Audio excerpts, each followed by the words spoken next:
শেষ দিনটা কেমন কাটলো কিভাবে বোঝাবো, খুব মায়াবী মনোভাবের মধ্যে দিয়ে কেটে গেল। আজকেই চলে যেতে হবে, কারণ আমার এই বাসাটা অনেক ভালো লাগছিল, কিন্তু কিছুই করার নাই, কারণ এক বাসায় আর কতদিন থাকবো।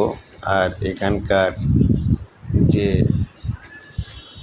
কাজটা করতে এসেছিলাম সেই কাজটাও শেষ হয়ে গেছে, তাই ফিরে যাব।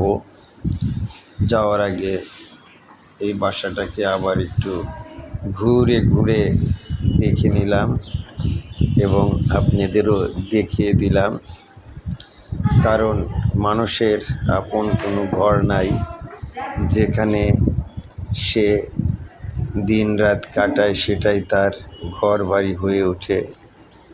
আমারও এই কয়েকদিনের জন্য এই বাড়িটা ছিল, কাজে সেই বাড়িটাতেই থাকলাম এবং ঘুরে ঘুরে আশেপাশের এলাকাটা দেখলাম। কি যে ভালো লেগেছে কয়েকটা দিন, তা বুঝিয়ে শেষ করতে পারবো না।